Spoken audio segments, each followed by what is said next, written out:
Amen. Amen. Donc, mentalement, c'est ça le premier problème. Il faut attaquer ça d'abord. Si nous pouvons nous débarrasser de tous nos fardeaux mentaux, nous allons voir la gloire de Dieu. Amen. Parce que regardez, le mental nous joue tellement de tout que quand même Dieu accomplit un miracle dans notre vie, nous ne sommes pas conscients du miracle.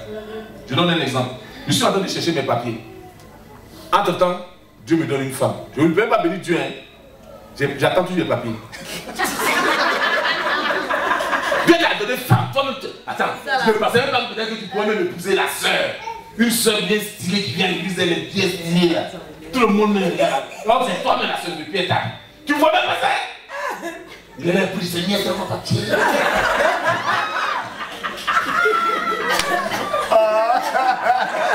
Merci Dieu pour la femme d'abord. Amen. Le papier, ça va venir après. C'est parce que c'est pas encore le temps. En quel temps sommes-nous? Si c'est le temps, le papier va venir. Mais pour le moment, là, le Seigneur sait peut-être que tu vas chuter quelque part.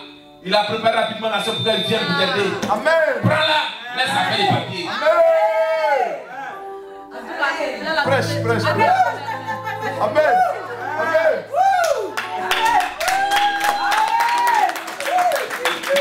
Il y a beaucoup de gens qui ne pas remercier Dieu. C'est pas être reconnaissant envers Dieu. Ouais, il y a d'autres qui vont dire non. Mais Seigneur, pourquoi? Et puis un frère comme ça va venir rendre témoignage. Alléluia, le nom du Seigneur est béni. Viens m'appeler à la préfecture, m'a donné mes papiers. Et puis là, il dit, mais Seigneur, il fait quoi dans l'église? C'est moi, j'ai fait tout dans l'église. Il est plus jeune pour l'église, Seigneur. Mais lui qui a donné des témoignages, elle n'a pas de femme. Peut-être même que la soeur a banni même qui est dans l'église. Elle est une fausse go. Elle est allée même sur la soeur a viré. Toi, Dieu t'a donné la meilleure de l'église, tu ne vois pas ça. Et souvent les chrétiens ratent la grâce de Dieu parce que Dieu attend. Dieu est comme un père. Il est un père, mais même pas comme. Quand un père te donne quelque chose, il attend que tu prouves ta reconnaissance. Quand ta reconnaissance n'est pas marquée, on sait que tu es un enfant ingrat. Donc pour te donner quelque chose là, on va maintenant attendre que tu mérites d'abord. La mentalité nous joue des sales tours. La Bible déclare que bénissez Dieu pour tout. C'est-à-dire même pour les mauvais comme les bons jours. Alléluia. Amen. Il dit encore, il m'a envoyé pour guérir ceux qui ont le cœur brisé. Cœur brisé là, c'est pas un fait d'amour, tu es parti et puis ta fille elle pas. Ou bien ton mari dans ton foyer c'est chaud, chaud, chaud. Et puis c'est ça, Seigneur, mon cœur brisé, Seigneur. C'est pas ça, ça n'a rien à voir. Ça, je vous le dis, parce qu'il y a plein de chrétiens qui prient comme ça. Seigneur, toi qui consoles les cœurs brisés, il n'est pas pour ton cœur brisé. Vous qui allez briser ton cœur là, c'est pas lui qui va venir souder ça. Alléluia. Amen. Je pourrais plus te dire que les histoires de mariage, Dieu n'est pas dedans. Il y a des chrétiens qui aiment dire, Seigneur, voilà la soeur qui est là-bas, c'est tel je veux. Donc tu envoies Dieu n'a qu'à lui braquer la soeur qui vient de donner. C'est Dieu qui n'a qu'à chercher comme veut te donner. Tu dois te marier pas, ça fait quoi Dieu? Tu dois te pas marier, ça fait quoi Dieu? Est-ce que tu veux les marier? Mariage, c'est pour toi-même. Donc si tu veux la soeur, tu vas lui la part. Tu dis, bon, la soeur, je te veux, c'est elle veut pas, c'est fini. C'est un truc qui est en direct, c'est pas en différé. Amen. Donc qu'est-ce qui se passe? Quand Dieu parle des cœurs brisés, ce sont les personnes qui ont souffert toute leur vie, qui ont été méprisées, qui ont été humiliées, qui ont été maltraitées, malgré qu'ils avaient, ils ont un cœur à donner aux gens. Ils manifestent l'amour aux gens. Mais en retour, c'est le mal qui vient vers eux. Même si c'est financièrement qu'ils ont aidé des gens, après les gens se retournent contre eux.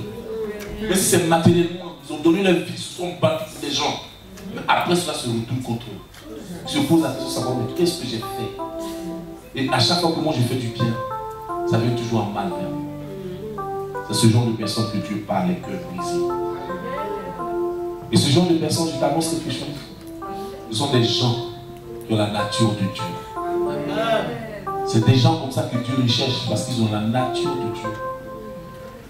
Et c'est des gens, si tu les piétines, à un moment, ce que tu vas voir, c'est Dieu qui se lève contre toi. Je l'ai dit ici, je crois, le dimanche dernier. J'ai découvert quelque chose qui m'a frappé dans la Bible. Je ne sais pas si c'est avec nous que j'ai partagé ou bien ici. Mais quand Jésus-Christ est venu sur la terre, quand je pense à ce passage et puis je me rappelle du film La Passion de Christ, j'ai peur de quelque chose. C'est-à-dire que je me rends compte que Dieu nous a trop aimés. il dit de Jésus-Christ que celui-ci est mon fils bien-aimé, en qui j'ai mis toute mon affection. Alléluia. Et il dit encore que Dieu a tant aimé qu'il a donné son fils unique. Et quand je regarde, ça veut dire que quand Christ était descendu sur la terre, il n'avait plus d'amour au ciel. Parce que toute l'affection de Dieu, c'est-à-dire tout l'amour de Dieu était sur la terre, à la personne de Jésus-Christ. Et c'est pourquoi il est venu mourir par amour pour nous. Et le Seigneur me dit, mais ce que je suis en train de te démontrer, c'est quoi? C'est que quand Christ était descendu, la personne qui était sur la terre, c'était mon cœur qui était sur la terre. Et quand tu regardes dans le livre de Proverbes, il dit quoi? Il dit alors je m'amusais et je faisais ma joie au milieu des hommes. Quand on parlait de la sagesse personnifiée. Mon ami, quand tu vois quelqu'un, tu sais, je le disais à l'un de mes fils, il dit, tu sais, j'ai appris quelque chose. Et si je parle de ça, je sais que ma fille va se souvenir que Madame Dissonné va se souvenir. Lui, il est encore un peu jeune, donc peut-être elle ne peut pas tout voir. Vous savez, en amour, quand tu vois une femme qui t'aime, ne pense pas qu'elle est bête. Regardez que dans la Bible, Dieu n'a jamais dit à un homme, une chose à une femme, aime ton mari. C'est pas écrit quelque part dans la Bible. Amen. Parce que la femme aime de façon spontanée, de façon naturelle. L'amour de la femme est nécessaire. Mais souvent les hommes pensent que c'est parce que c'est bête. Une femme qui peut se mettre en quatre pour toi, c'est la bonne. Mais celle qui ne pense qu'à ses intérêts n'est pas la bonne parce que Dieu dit que je préfère une aide.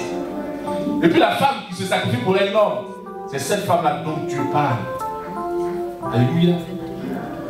Moi, ma première épouse, je l'ai tellement aimée. Aujourd'hui, ça dit que je fais attention pour ne plus démontrer mon amour excessivement envers mes épouses. C'est ce qui a fait que Dieu l'a enlevé. On voit qu'ils sont assis là. Elle dit qu'elle, elle ne pouvait rien faire sans elle.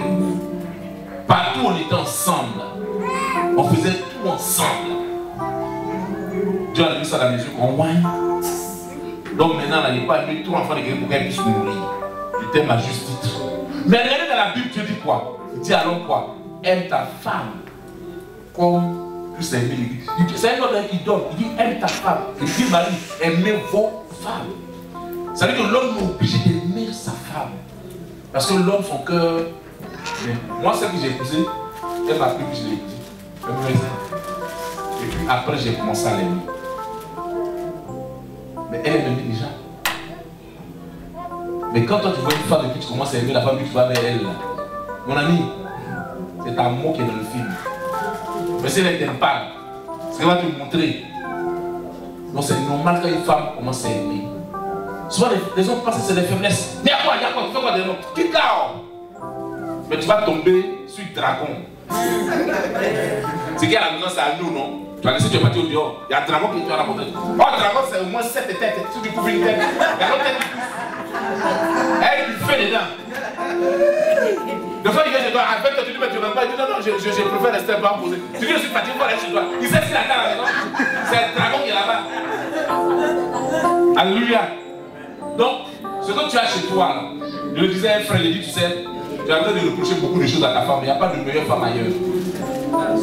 J'ai dit, ce que tu as pris au doigt, tu vois, ça me plaît là. Quand tu vas rentrer ici, tu vas découvrir ce que tu as laissé partir mieux. Amen. Amen. Amen. Il dit encore pour proclamer aux captifs la délivrance. Pourquoi aux captifs la délivrance? Et ensuite il ajoute, et aux aveugles le recouvrement de la vue. Aux captifs la délivrance, pourquoi? Parce que beaucoup de nous étaient emprisonnés dans la malédiction ancestrale, parentale, familiale, dans les maladies, dans les choses équivoques. Il faisait qu'on pensait que, c'est-à-dire que même tu avais peur de toi même d'aller quelque part parce qu'on te disait que non, c'est personne où tu vas aller là. Celui qui est déjà là, tu peux mourir. Tellement qu'il a une puissance. On avait peur de tout ça. Mais Christ dit qu'il est venu pour tout cela. Parce qu'il est venu pour nous apporter une puissance qui fait qu'en face de ces personnes, nous n'avons plus peur. Et elles savent qui nous sommes. Alléluia. Je vais vous expliquer pas à pas avant de rentrer bien dans le message. Et il dit, pour envoyer le livre des opprimés, ça c'est la délivrance. Pour publier l'année de grâce du Seigneur. Ça veut dire que le temps dans lequel nous sommes aujourd'hui est le temps de la grâce. Il dit pour publier une année de grâce du Seigneur. C'est que le temps dans lequel nous trouvons est le temps de la grâce. Amen. Il dit ensuite il roula le livre et le remit au serviteur et il s'assit. Tous ceux qui se trouvaient trouvait dans la synagogue avait les regards fixés sur lui. Ensuite, il roula le livre. Quand il finit de parler, normalement, on lui a remis le livre ouvert. Il devait remettre le livre encore ouvert. Et le serviteur de Dieu, le serviteur plutôt devait fermer. Mais c'est lui Christ qui a fermé le livre. Pourquoi? Parce qu'il venait de par cet acte allait démontrer que les anciennes choses sont passées. Il y a une nouvelle chose maintenant qui commence. Et c'est pourquoi qu'elle a fini, c'est assis. Et quand elle s'est assise, elle a dit que tous les gens de la synagogue avaient les regards fixés sur lui. Parce qu'il venait de maîtriser l'atmosphère en sa faveur. Donc quand tu viens dans le Seigneur, Dieu opère quelque chose de façon à ce que quand ton temps est arrivé, nul ne pourra te voir